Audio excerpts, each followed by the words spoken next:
AA Beyond Belief is a podcast by, for, and about people who have found a secular path to sobriety in Alcoholics Anonymous.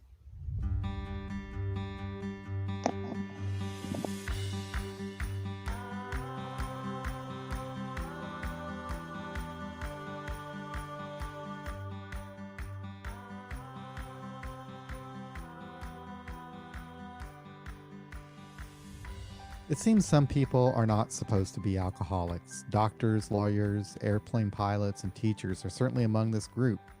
Teachers in particular are sometimes seen as larger than life role models, and perhaps students, parents, and society as a whole place an unrealistic expectation on them, setting them on a pedestal that only creates more stress for an educator who's dealing with substance abuse issues. Today's episode will feature a conversation with Sam S. from Lawrence, Kansas. Sam will share her story of recovery as a means for opening up a broader conversation about the unique issues that face teachers in recovery from substance abuse. We'll welcome your participation either through your comments on YouTube or in our private Facebook group, and you can call us at 844-899-8278. But before we get into that, let's say hello to Angela over there in our satellite office in Boise, Idaho. Angela, how are you doing? I'm doing well. It's good to hear you, and it's really nice to hear from Sam. I'm excited. Yeah, Sam is, she lives and actually now in southeastern Kansas, although she's temporarily in Lawrence now.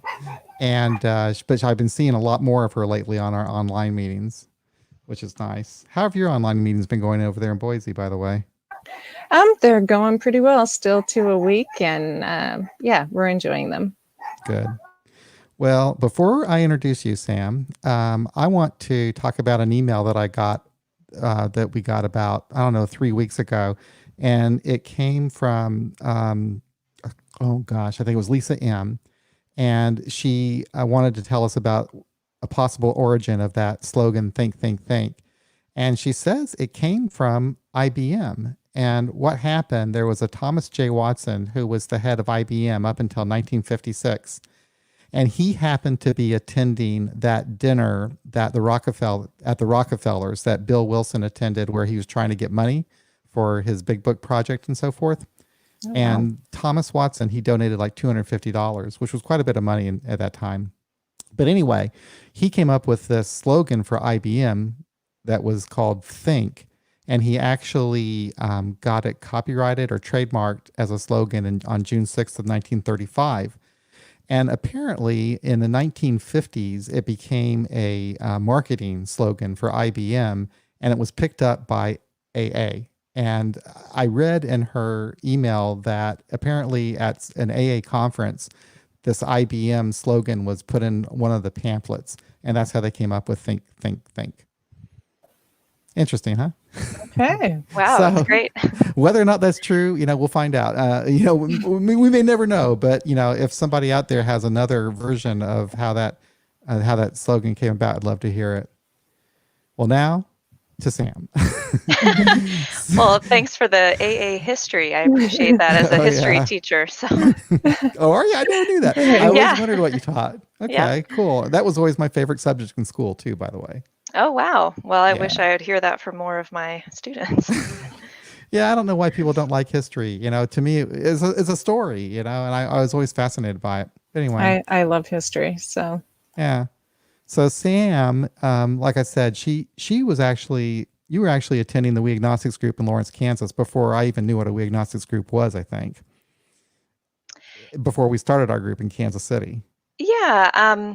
The We Agnostic group in Lawrence had been going on for, it had been going on for several years when I first started in 2014. Mm-hmm. And I think we've shrunk down to one meeting now. We used to have two, but we've really struggled with attendance at those meetings in Lawrence. Yeah, our group in KC has been doing pretty good. We have some of our meetings are bigger than others, but and it's always nice to see you there, by the way, when you're able to make it when you're in town. And now, of course, with our online meetings, I see you quite a bit. Yeah, it's always good. Yeah. And those meetings are interesting. We're online, but we're still getting new people to the meeting. Who've like their first meeting at our group has been this online meeting. This is really interesting. And there are people from like, they might be in Missouri or Kansas, but they're maybe a couple of hours away, so they wouldn't necessarily drive into our meeting. And the last meeting, you met someone who was a teacher, and you guys had something in common, and you suggested, you know what, let's do a podcast about teachers. Right. Well, thank you for doing this. I really appreciate it. So let's start, Sam, by why don't you just share your story, and maybe from there we can a conversation will flow, and I'm sure that there will be people out in the audience who might have experiences as teachers or maybe even another occupation that have unique issues. So Sam, the floor is yours. Okay, thank you. So my story, I was born in Topeka. I grew up out in the country outside of Topeka with my brother and my parents. Really had a very nice childhood, spent a lot of time in nature, was a bit of a loner out there, but my parents did drink. Not extremely heavily, but daily drinking was kind of the norm in my household. And my parents' marriage was kind of dysfunctional, and some of the fighting was sometimes about dad's drinking. But so my parents got divorced when I was 7, and my brother and I moved with my mom down to southeastern Kansas to a really small town where her family was from. And that was a very kind of idyllic place to grow up as a kid as well. But after a few years, we did end up moving back to Topeka into the city this time. And it was around that time that I really started acting out. When I was 13, I met my first boyfriend, and he lived nearby. And so we started sneaking out at night to see each other. And that was the first time I really remember lying to my parents and getting away with it. So it wasn't long after that, when I was a freshman at Topeka High School in 2001, that I was introduced to drugs for the first time. So I started getting high and seemed to be getting away with that too. so um, so around that same time, I started raiding my dad's liquor supply. I don't exactly remember my first drink. All I remember is that my dad had a lot of liquor in his cabinets that looked really, really old. And I noticed he never really touched that. Like, he had his other drinks of choice that he always drank and replenished. So I didn't think he would notice if these other ones were gone. And sure enough, he didn't. So that's how my friends and I started drinking, was just taking shots of super old gin and other gross stuff. Um, and again, I'm not exactly sure how we got away with it, because we would come home from school and take all these shots and be really drunk by about 4 o'clock in the afternoon. And, then parents would come home and somehow nobody noticed. So we just continued doing that. Um, so I started getting pretty involved in politics, and through a political group that I was involved with, I made some friends who were in their 20s. So they kind of became my suppliers of drugs and alcohol Oh. during my high school years. And I started drinking alcoholically very quickly. Um, and not long after that, one of my teachers, actually my debate coach, pulled me out of class one day to ask me what was going on with me. And she thought maybe I was pregnant or something, but I said no. And I told her I had been drinking a lot. And she called my mother, and my mother got kind of angry at my friends, but nothing really changed. But I do really remember that as a time where a teacher noticed something off with me in my personal life and made an attempt to reach out and help me. And that ended up being, one of the reasons I wanted to get into teaching high school. Oh. Yeah, and I did get pretty involved in debate and other activities at school, and I think that kind of helped keep my substance abuse in check during that time, kind of keep it relegated to the weekends. Um, but then as I went to college, I went down the road to KU. I ended up choosing to study history, Mm. mostly just because I was really good at reading and writing, and I thought I would do well at it, and I did enjoy the subject. And I kind of thought of teaching at that time, but I actually ran into a lot of discouragement around that about like just the job availability and the pay. Mm. So I put off that dream for a long time. I kind of thought it was unrealistic. But I went ahead and got my history degree. Well, not right away, actually. I ended up dropping out multiple times, mostly over the math classes. I was really Oh, struggling to complete the math classes, which, smoking a lot of pot and drinking all the time wasn't helping with that, I'm I can't sure. believe how much we have in common. That's crazy. Oh, really? Yeah. So, when I was a sophomore in college, I met a guy that I ended up marrying. We drank a lot together, did a lot of drugs together. Um, we had a really fraught relationship. We fought all of the time. I have no idea why we got married, but we did. And about a year into my marriage is when I reached out to a therapist. I was really having this problem where I felt like I couldn't engage in confrontation, like at all. Um, Whenever I would try to kind of speak up for myself, I would just get very emotional. And it was a huge problem for my relationship and sometimes at work. And it was just this huge source of shame and embarrassment. Um, so I reached out to a therapist because I actually thought she would be able to just like give me some kind of magic advice that would fix it right away. But she ended up calling me in, and we've been working together ever since. And she Oh, was the wow. one who kind of got me into recovery. Oh, cool.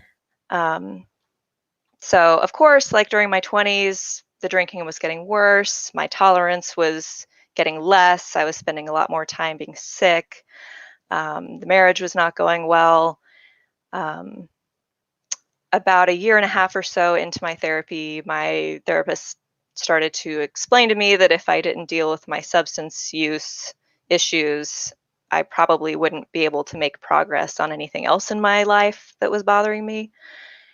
And I really resisted that for a while. I tried for about a year to control drink, and we all know how that goes. Yeah. Just constant failure and disappointment. Um, I really resisted going to AA because I thought it was a religious program Hmm. and because I was kind of raised with this idea of just being independent and asking for help is weak and just take care of yourself. Um, but through my job that I had at the time, I actually met an old timer in AA who befriended me and kind of saw that I needed help and would talk to me about AA.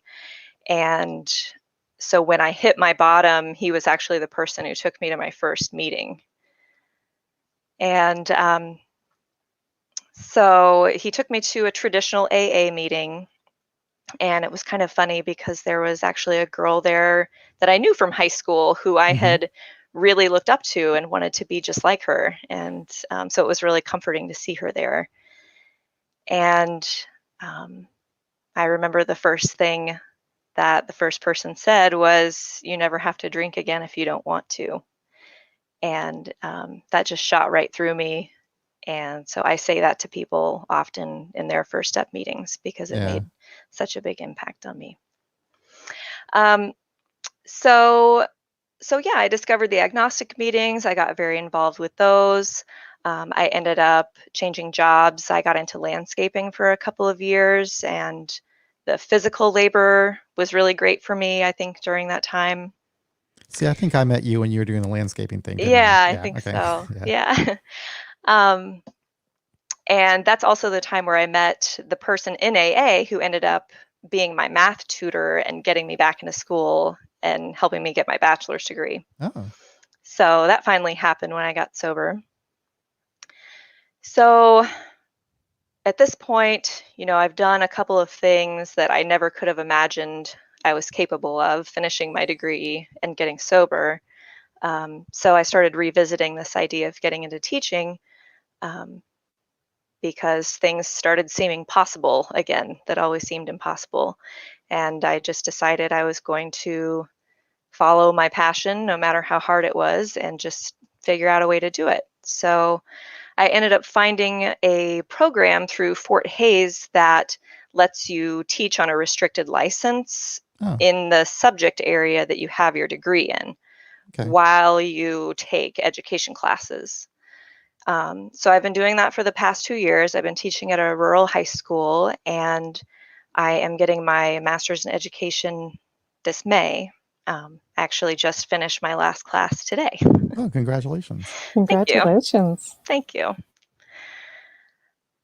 Um, so yeah, I think that, like I said, wanting to get into teaching high school had a lot to do with realizing that my alcoholism really got started at that time in my life.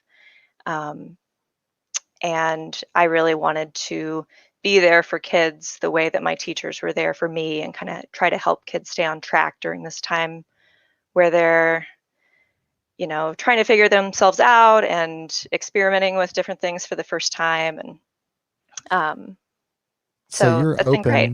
you're open with your students about your recovery? I do not specifically tell them that I'm an alcoholic in recovery. They do like to bring up drinking and Mm. partying and kind of like get me to talk about it because they assume that I drink and they want to hear about that. And they're high school kids, right? Yeah. Yeah. Okay. And so I tell them that I don't drink, and they find that really kind of fascinating.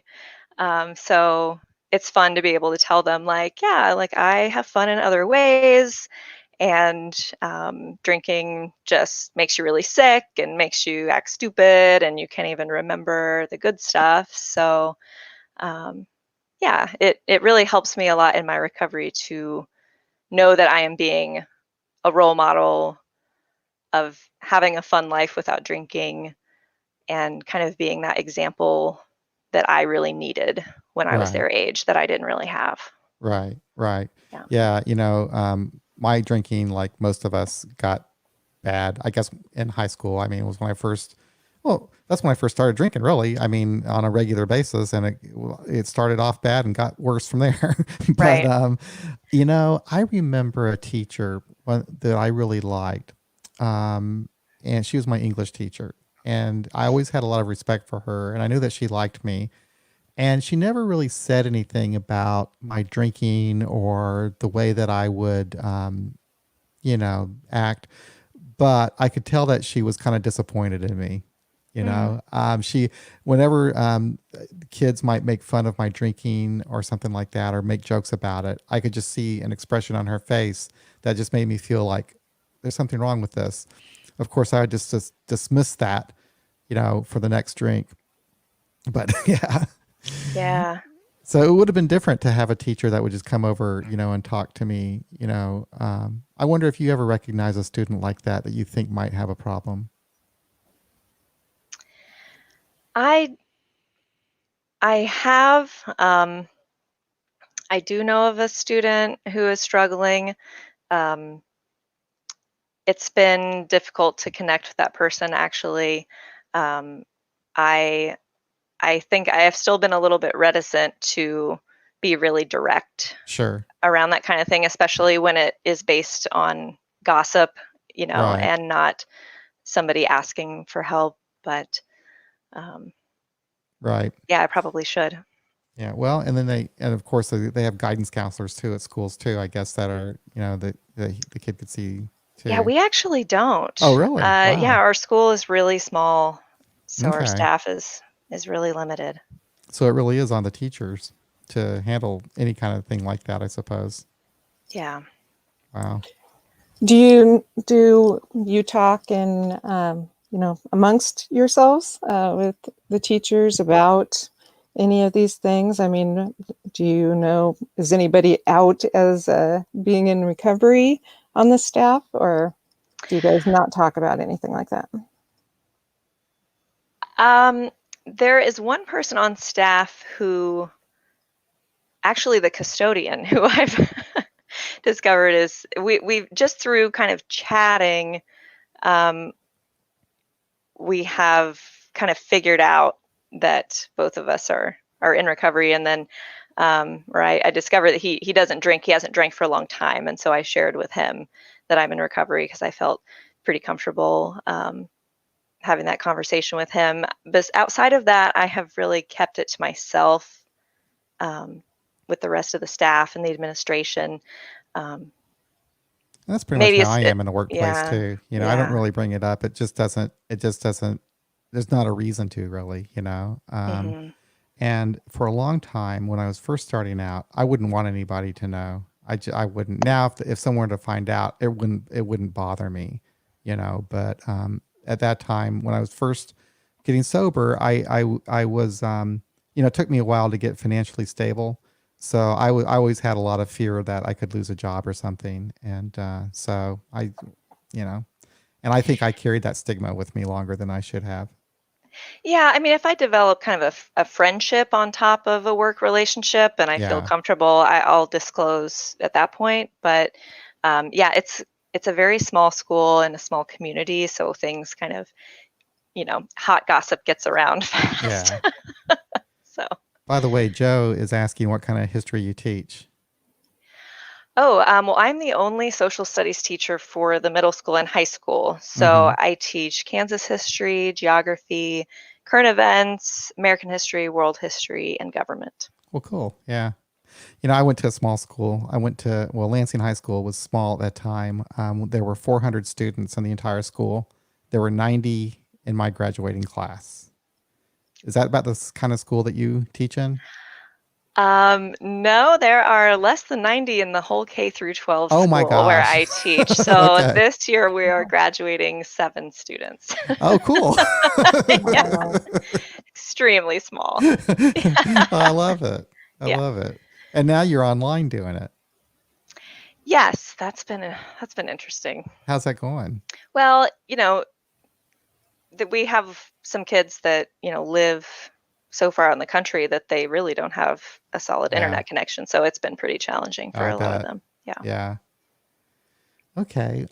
So tell me this: do you think that it would be difficult for a teacher who, a teacher who's been teaching for a while and they have an alcohol problem that they've been hiding, and now they're thinking they want help? Do you think it would be difficult for a teacher to get help for their drinking and to come out openly about it? I do. Partly because of what you mentioned in the opening that, teachers are supposed to be role models. And so I guess that equates to being some kind of perfect person. Um, but in addition to that, I think teachers have a really hard time just like putting themselves first Mm, and taking time away from the job. Like, I think they really struggle to take vacation time at all or for mental health or anything because it's so difficult to be away and step away from your lessons and to write out substitute plans and um, you just feel like you're really letting the kids down yeah. anytime that you're not there. So I think teachers put a lot of pressure on themselves to not miss work. So I think like going to a treatment program would be really Yeah. challenging.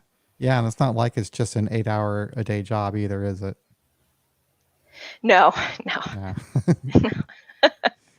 not at all. So I could see how, stress can pile up, on somebody that's in that profession, especially, all kinds of situations in the inner city schools too, where you got so many problems. Definitely. I mean, you get so emotionally invested in the kids, and the stakes always seem really high. And if kids are not successful, it's really easy to kind of take that on yourself and feel really terrible. And yeah, it's a very high stress job. And from what I've seen, like alcoholism does correspond pretty highly with job stress. So I think a lot of teachers feel the need to blow off steam and it can get out of control. Yeah.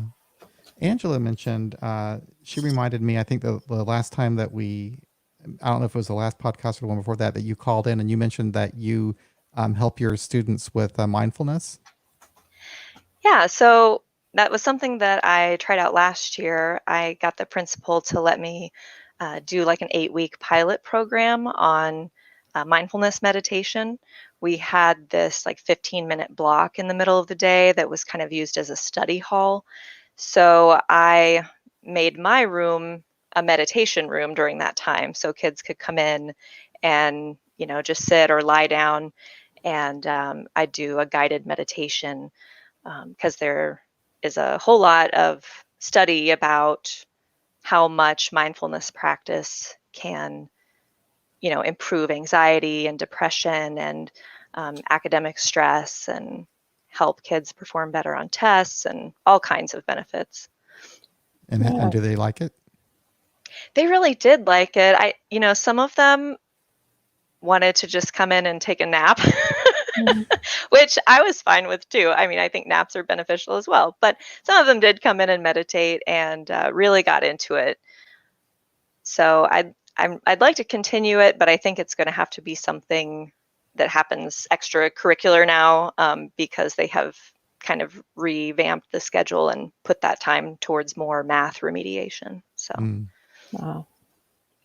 Well, cool. I think it sounds like a great idea. And I know that there's, several states that are working on resilience and being trauma informed. And so they're putting in meditation and things like that into their curriculum and schedules and everything. So I think that's going to be a cool thing in the future as we go on. Yeah, it can be really helpful with trauma, which is showing up more and more in the kids, just to help with kind of impulse control and emotional self-regulation. Right. So, yeah. Bubbles Blonde, who I happen to know also as Bree, has a question. Yeah, you know Bree. Yeah. And anyway, I'm going to start calling her Bubbles Blonde. She says, do you find the kids are having problems concentrating due to isolation? She says her sister in Maryland at the core of the infection, and she says the kids seem to be like losing hope. Wow. Yeah, I've been having a really hard time getting them engaged over Zoom, getting good discussions going, and a lot of kids are doing next to nothing as far as their assignments go. But we, like many schools in our state, have decided to actually freeze the grades from the third quarter.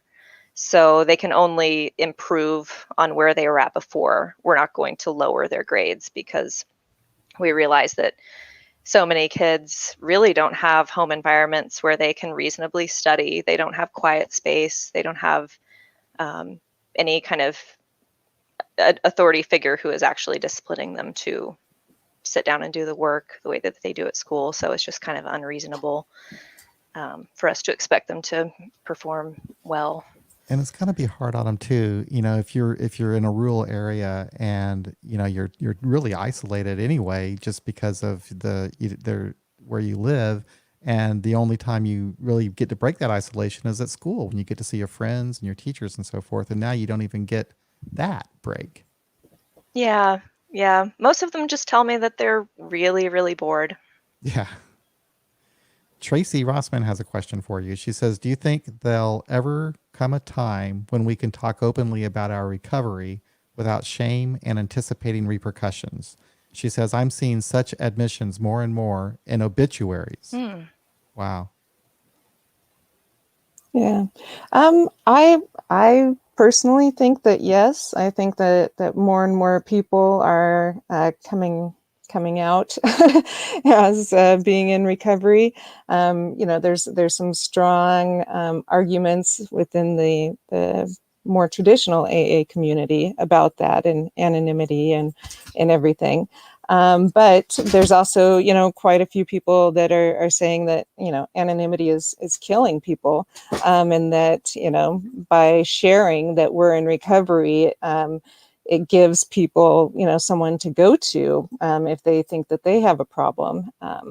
And so I do think that it's getting, it's starting to get, less frowned upon. I think as, at least in my lifetime, I've noticed that there is a bit of a less stigma towards addiction and substance use. I mean, there's a lot of language changes, which is part of, why I think it's becoming more accessible and okay. Again, it's also depending on where you live, what that means.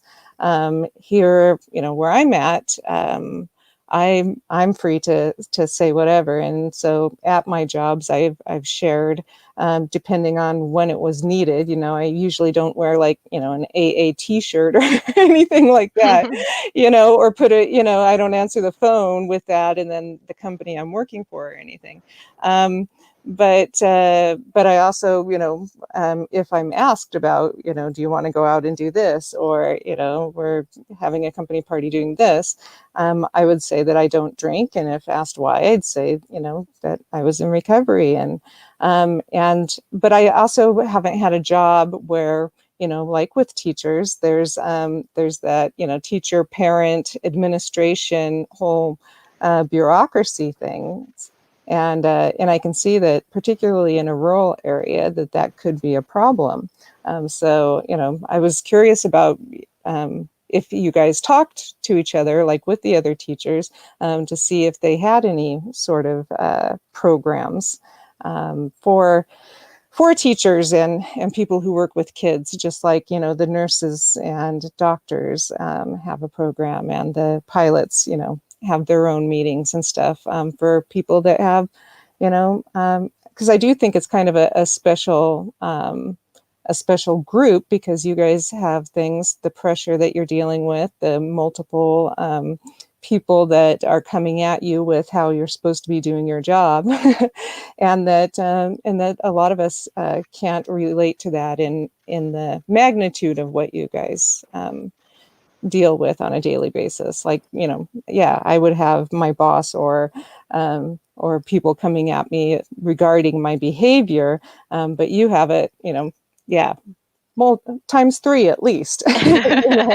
So, and if the kid has a family that's, that has a split home, then you have, both sets of parents, and everybody telling you how you're supposed to be doing things. And I could see how that could definitely be a problem if you were to share. But I also, think it would be really important to have groups that where you guys could talk to each other peer to peer, like in Alcoholics Anonymous, but with other teachers. So That's a great idea. Maybe they do have that in bigger cities. I have not heard of it, but I think it would be really beneficial. Um, yeah, like navigating those boundaries with kids has been interesting, um, because they, as teachers, they encourage us to model in the classroom as like an instructional strategy, like model the process of learning through like making mistakes and admitting it and correcting it. Um, and so I like to kind of carefully like model things for them also from my personal life, because they are really interested in my personal life. They're always asking me questions, and Oh, most of the really? time I like put them off. You got to keep those boundaries up to some extent, Mhm. but I do share with them sometimes, like, yeah, I dropped out of college and it took me 11 years to graduate. But you know what? I went back and I got a tutor and I did it. I think that's really important for them to be able to see their teachers as human beings who have made mistakes and overcome them.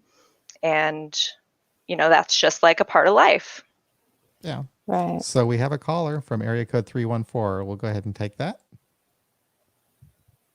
Hello, how are you? Hi, I'm good, Don. It's Diane. Hi, Sam. How are you tonight? Hi. So what's on your mind? Hi, I'm so glad this is this is my first one to tune in for this evening because I am a teacher. And your conversation has been interesting for me, Sam, because you're a teacher who's already in recovery. And I was a teacher and I am still a teacher, but I was an alcoholic while being a teacher. And I think that you hit it on the nose from the outside perspective, but I never realized it while I was on the inside, a drinker on the inside of the classroom, I guess I would say. Ironically, my school had a bar just about a block down the road, and happy hour started at 3:00 and the buses rolled at 3:10. So we all easily walked. And, the happy hour specials were good because they knew they had a school of about 40 teachers that would make sure they made happy hour probably 4 to 5 nights of the week. So, Wow. but I think, Sam, you've done a great job representing the, it's not an excuse to drink. And that's what I'm really working on right now for myself, is that I'm not making excuses for why I drink, because, and I've said in group even that, I'm an adult. I make the decision to open that bottle. Nobody's forcing me to do that. But what was really easy was to go and hang out with my teacher friends and talk about kids and talk about lessons and sometimes about our principal, whatever was on our mind that day. And it was really easy to do over a drink, and then 2 drinks, and then 3 drinks. And we all knew what kind of place we'd be in the next morning. And we just kind of learned how to open up that file the next morning and teach our lesson. And no matter what kind of hangover state we were in. I taught elementary, so as far as having conversations about kids or with kids about alcoholism was not quite as probably prevalent as it is in your world, Sam, with high schoolers. But, I think that looking back on that, it was a coping mechanism of what it was I did every day. And then I moved into administration, and it's a whole nother level of political pressure on us in the academic world. And not the only reason I would open a bottle every night I got home from work. I have a lot of other baggage I bring to that too. But it was easy. And we all know that alcohol is that thing that takes us away from what's really going on in the world, in our own heads or out in the world around us. And I'm kind of hoping this pandemic helps the United States at least see that teaching isn't easy. I mean, how many parents have you heard from or heard saying, I don't know how teachers do this. It's all over Facebook. Yeah. But it's not an easy job. It's not an easy job. And I think that being a teacher who was an alcoholic, I am an alcoholic, but I'm not in the classroom anymore. So that does make it a little bit different. But being an alcoholic who's in education, there was a lot and is a lot that is on us that is out of our control a lot of times. And I think that is all something that we talked about when we were drinking, and a lot of the things I've had to process because I probably didn't do my students the best justice those years I was in the classroom, coming in most likely still drunk the next morning. And just within when I started my sobriety, just almost 2.5 months ago, what hit me was when I was trying to run an administration meeting and I couldn't get my words out. So I was shaking so bad because I was hungover and probably still drunk. And so that at that moment, I thought lots of things were hitting me at that moment. But one of them was, I'm not doing what I came here to do, and that was help kids. And so I know there's a lot of teachers out there that drink a lot and drink more than we should. And unfortunately, who's getting hurt the most probably are our students. So I don't know if that's what y'all wanted to hear, but that's kind of what I wanted to share. So I appreciate that. It's interesting. You talked about how because of the pandemic that parents might appreciate teachers more. I think that's true. I'm noticing around my neighborhood signs like I've never seen before. We love our teachers. Our teachers are, and I guess it must be parents that are just going crazy with their kids at home, I suppose. Yeah. But and welcome in recovery. Go ahead. Say again. Oh, I just wanted to say, welcome to being in recovery. This is, an interesting time to try to get help for, drinking disorders and drinking problems. So I just wanted to welcome you and thank you for calling. That No, took a thank lot of you. courage. And I hope, even if you don't use the AA program, whatever, treatment you decide to go with, that you'll be able to get to the point where you can, see what good you did and continue to do for the children, and let go of the shame. Children are very resilient, and if you haven't seen the movie Resilience, it's excellent on the different things that people are doing to help kids. And so so I just wanted to let you know that I really appreciate that you called, and I really hope that that you do find recovery, because it sounds like you deserve it like the rest of us. So Yeah, thank I'm you. glad that you called in Well, too. the group that, I've been in the group now in Kansas City where Sam is for, 2 weeks now, and it's really, really been helping me. So that has been a positive, and I'm so glad I got to hear Sam as your all host tonight. So thank you, and I hope you all have a great weekend. Thank you. Take care. Thanks, Diane. That was nice. Bye. Bye-bye. She's great. Yeah. I'm really glad she's in the meeting. Yeah. I find it so cool that we've got people coming to our group for the first time when we're meeting online. That's really interesting. Yeah, they're pretty remarkable people. Yeah. I don't know if I could have done that, but of course it was 1988, so I couldn't have done it. Yeah. You could not do it because it didn't exist. Yes. Yeah. But yeah, this whole pandemic thing, good God. So I don't know, Sam, in Kansas, are the schools going to be, they're not going to be opening up for the rest of the year, are they? You mean the rest of the calendar year? Yeah. We are not sure yet. We haven't gotten any certain direction from the state on that. Okay. What I kind of anticipate is that the more densely populated districts may stay out at least through Christmas. But I think that districts like ours may be able to go back just because, we've had so few cases and we're such a small populated area. So that's kind of what I've heard, Yeah. around in the ether, but I really don't know for sure. I really, really, really hope we go back in August. I do not like this at all. No. There's another teacher in our group, Jonathan, and I was talking to him about it, and he said that the online teaching wasn't going really well either. He didn't think so either. No. So that's an interesting thing all in itself, because, you'd think that that's the future is, doing things online like that. But I wonder what it is about it, Sam. Now, you mentioned it's because, for one thing, it's that kids don't have, good internet access in their home. They might not even not have internet. Yeah, some of them don't. I know that our girls are doing excellent with it. Really?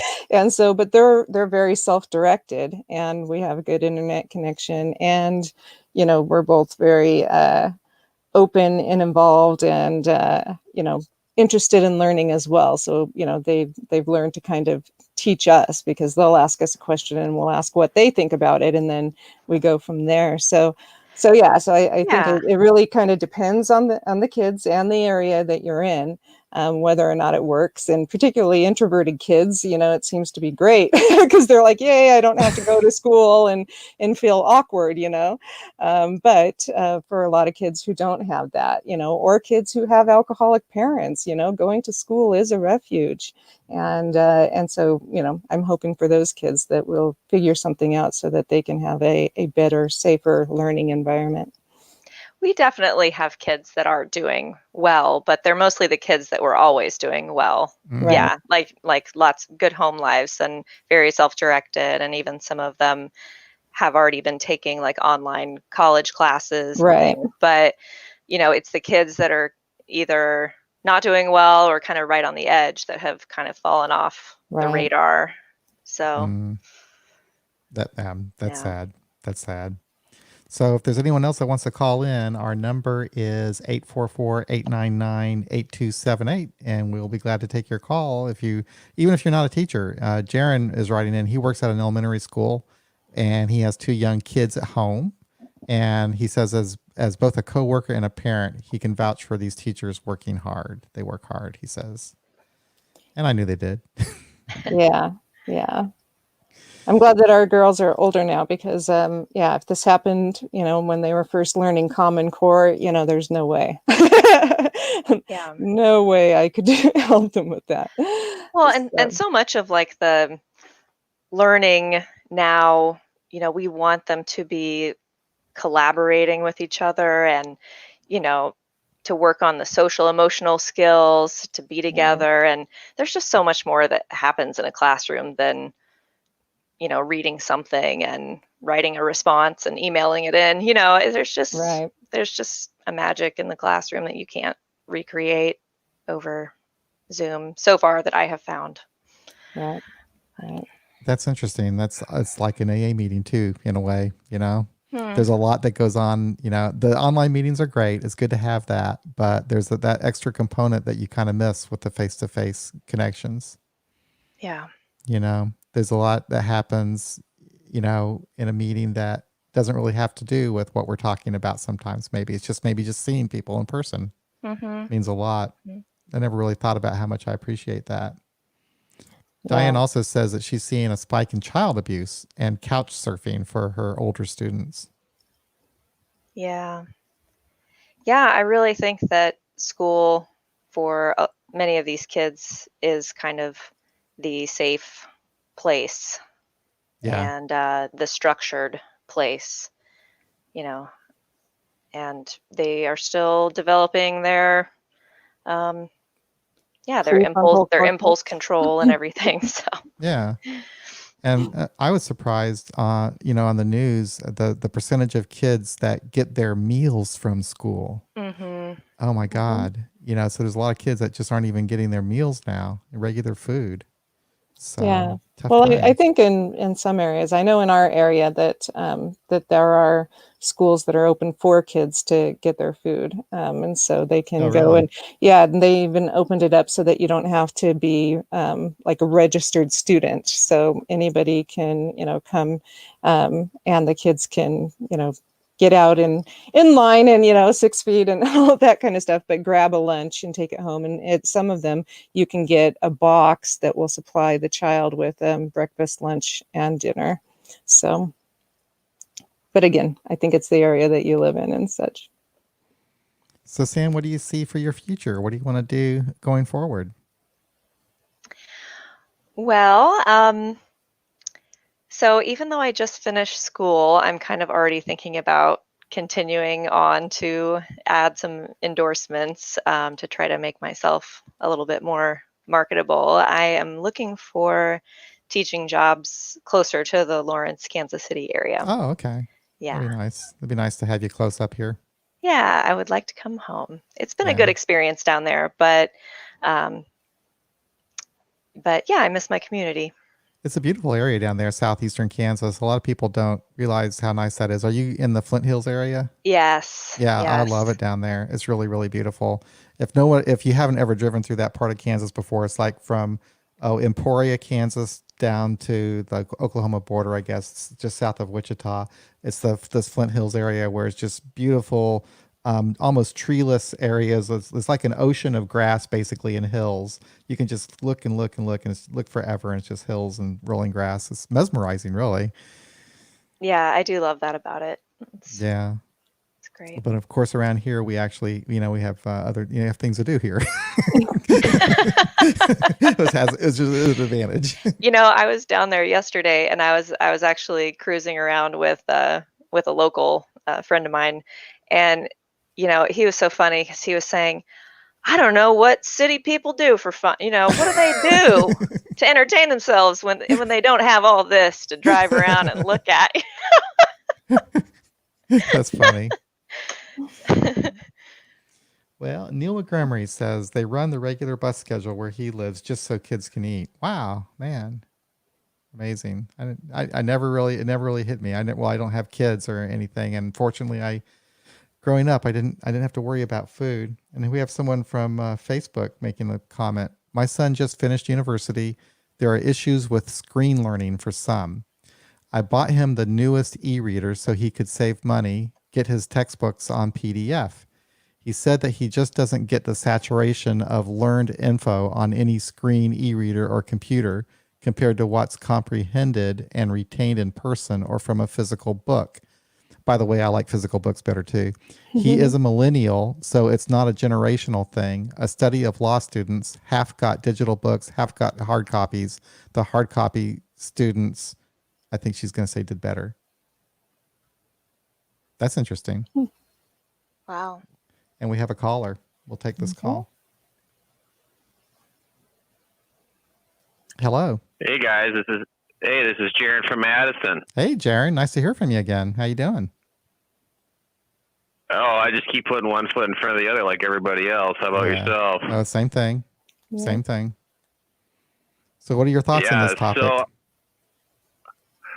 well, I've been working right now, so I kind of been getting a few minutes here, a few minutes there. So I apologize. I haven't been in depth with the whole thing, but I just wanted to say that to the teachers, and the young lady that I know that I'm very grateful for, what they do for us as parents. And, now that I have two young kids, so I work second shift, and my kids are kindergarten and second grade, and my son struggles with reading. He struggled before the pandemic, so trying to get him on track, that's like an all-day thing, and the pressure of having two kids screaming all day long, trying to get their homework done virtually. I'm running from computer to computer. Oh, this is broken. That's broken. They're on different platforms. I'm uploading, reloading, downloading. It's a never ending process.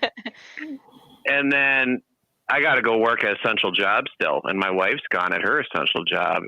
And then being a sober person, it's unbelievably, and then there's no meetings that I go to, in person. And, it's been, in the 13 years I've been sober, this has been the hardest time besides that initial 6 to 7, months. It's been just atrocious, So as a teacher, I would like to know, what do you say to a sober parent that's just overloaded, and just like everybody else, I know that,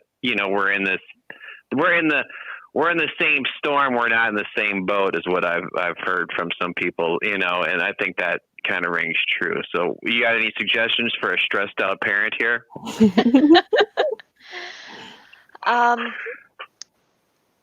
Well, I would just say that I think teachers are very understanding of that situation and, very flexible right now. So, our guidance from the state was less is more, and, don't try to teach new content and just kind of give kids the basics.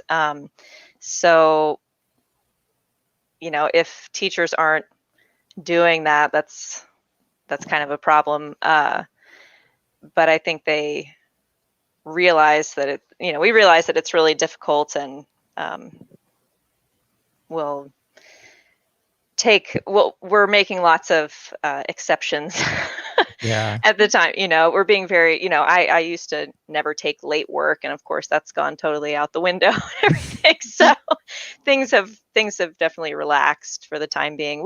Our main concern is that we don't want kids to be too stressed and anxious. We know that the whole pandemic is probably weighing on them a lot, and the lack of structure and everything. So I don't really know what to tell you, except that if it's too much, just to reach out to the teachers and let them know that they're struggling to keep up, and I'm sure that they can make some kind of special arrangements. I guess when I do my sorry to cut you off, Jen. I guess when I do my inventory at night, I kind of think that maybe I'm just putting too much pressure on my kids. And when things get frustrating, they can sense that. And then I feel bad, and then they feel bad. And that's not a good place or promoting active learning. You know what I mean? So maybe, like you're right, less is more. And I think as alcoholics, we're intense people, we want everything right away, instant gratification, whatever. And sometimes you got to let things breathe and, so. Yeah, I would say just be kind to yourself.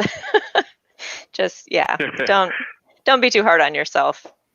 I was going to say, Jaron, something funny. I was not all parents, I think, are as conscientious as you are. I was walking my dog a few weeks ago, and there's a lot of kids around the neighborhood and so forth. And I just heard this one little kid remark something. Says, "Well, my mom just told me that just to watch something educational on television, and that's good enough."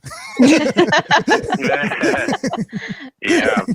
That's all right. And you see a lot of the parents that probably wouldn't take the time to get all these platforms ready for their kids, or to have lesson plans ready, or print out all these things and scan them back to the teachers. I mean, it's a tremendous amount of work. Yeah. So, It sounds like you're doing a really good right, job to me. Yeah. I'm trying, so I just wanted to call in quick. I better get back to work and just say, thanks. And I really appreciate the show, and you guys are doing a great job. So Thank you, stay safe. Jaron. Nice to hear from you. Yeah, Joe here mentioned something that I read about too, that in his area, the buses drive out to rural areas and park to provide Wi-Fi to kids. I heard about that too, because a lot of people that don't have Wi-Fi, like they'll go to schools and they'll park out in the parking lot to be able to get the public Wi-Fi from the schools. That's what some of our kids are doing too. Yeah, They're hanging out in the parking lot. And then some of our teachers have actually opened up their homes, and kids are coming over. Oh my gosh. To use their Wi-Fi to get their homework done. Yeah. Wow. That a lot of people, there's that digital divide. It's like nowadays, and we're the world that we're living in now, internet access and high-speed internet access is really a necessity. It's almost like water and electricity. You just about need it anymore. I had a doctor's appointment today that was online. So yeah, I hope that does come out as one of the results of this is that access to the internet is viewed as a public necessity. Yeah, I'd like to see something like the New Deal for the 21st century, where you kind of just say, okay, let's bring this country up to speed now to where it should be. Well, I think we need to vote people in that are going to do that. Yeah. That's my plan. Yeah. Well, I think that we've filled the hour pretty well. Again, Sam, thank you very much for coming on and sharing your story and talking about this topic. It inspired me to reach out to other professions. I'd like to hear from doctors and lawyers and pilots and so forth. Because these professions, the public thinks highly of these people, and they think, I don't want a drunk pilot, I don't want a drunk doctor, but they're out there. So doesn't do any good to deny it, I guess. No, it doesn't. Deal with it. So, well, thank you so much. It's been fun. Well, let's see if I can do the right button this time. There we go. And that's it. That's another episode of AA Beyond Belief, the podcast. And thank you for listening. Thank you, Angela, again. And thank you, Sam. Oh, thanks. I also want to thank all the people that have started contributing on Patreon. I really like to see these small recurring contributions. That is so helpful. We're getting more and more $1 a month contributions, and that adds up. I really, really appreciate it. If you want to do that, just go to patreon.com/AABeyondBelief. And you can set up recurring donations for $1, $5, whatever you want. And also, you can make donations, just a single donation or recurring donations at our website. I just click on the donate button. So thanks again, everybody. We'll be back again next week with another sober distancing episode of AA Beyond Belief.